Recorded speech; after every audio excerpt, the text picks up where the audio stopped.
has some symptoms today, so that's not a good sign. You said after the game you were talking about the way that hit played. Yeah. The second player to engage seems like a particularly dangerous all coming together like that.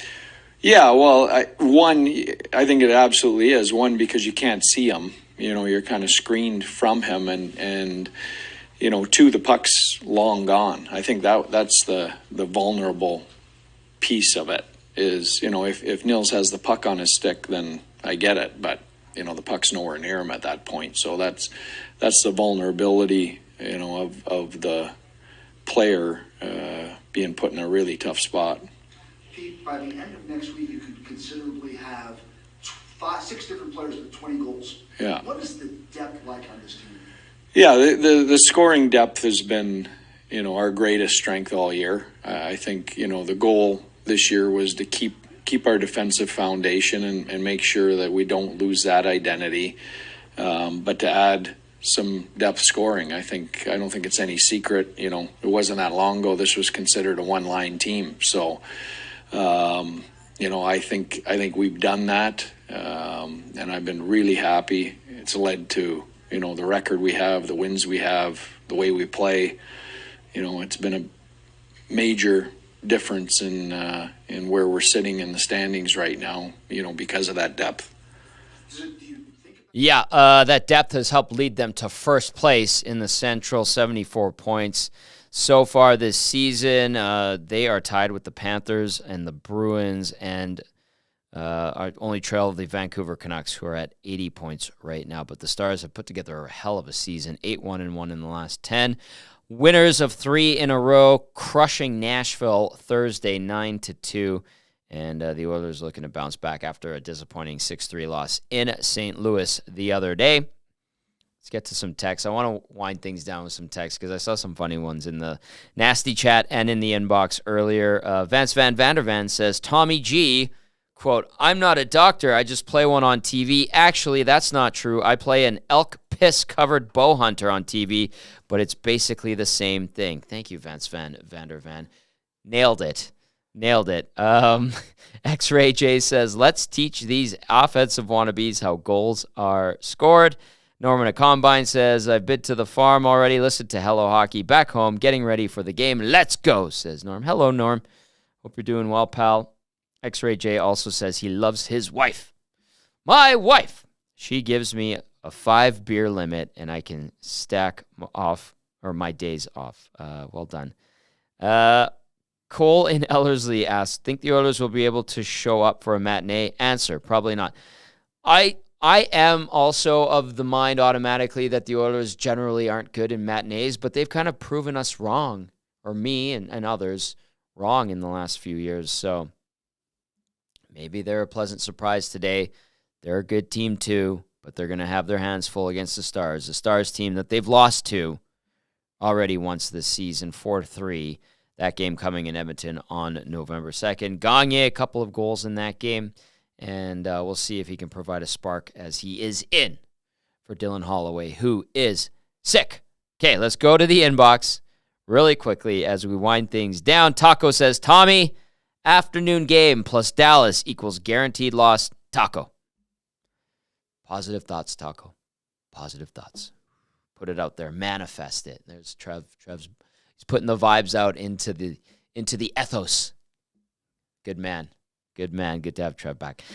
Stamp Hater says, Dallas feels a lot like Carolina West. They have so many guys who can beat you on any given night. At the same time, they can be shut down any given night because they don't have a top 20 player on their roster, just like the Hurricanes. That's a good point. And the Hurricanes now, like, remember we were looking at them in the last few years, be like, cup contender. They need a goalie, cup contender. They come at you. They have so many good pieces, solid throughout, good coaching, solid defense. And it hasn't materialized. And now we're like, well, yeah, good team, but not really the sexy cup contender type of team we thought they were in years past. Dallas has been there. Dallas has been pretty consistent overall the last 5 years. And now they just always seem to be right up there. So we'll see what kind of Dallas team we get. But maybe they do fall into that category like Stamp Hater alluded to, where they become Carolina West. Timberwoodsman says that stall is so frustrating. I'm assuming that has to do with Cass's smoked brisket. Talking about 2-stall grill or smoker. I feel like Timberwoodsman is alluding to that. Vance Van Vandervan also sends us a picture with a hangover cure. Says 6 o'clock or lager with beer pong. Ooh, I like that with the Nielsen Show sign in the background. Good pick. Good pick. I like that. RCN. I'm going to read it. You smiled immediately, didn't you? As soon as I said RCN. His hangover cure. Do you want to read it? Oh, I don't have it out. I'm waiting. I'm why waiting. Are you laughing then? Because your reaction. Tell me. Tell us all. Tell me, please. RCN, this is how he deals with a rough morning. Salt and vinegar chips, Gatorade, water, and a couple of joints. It's legal. Hey-o. Yeah, Trev appreciates that one.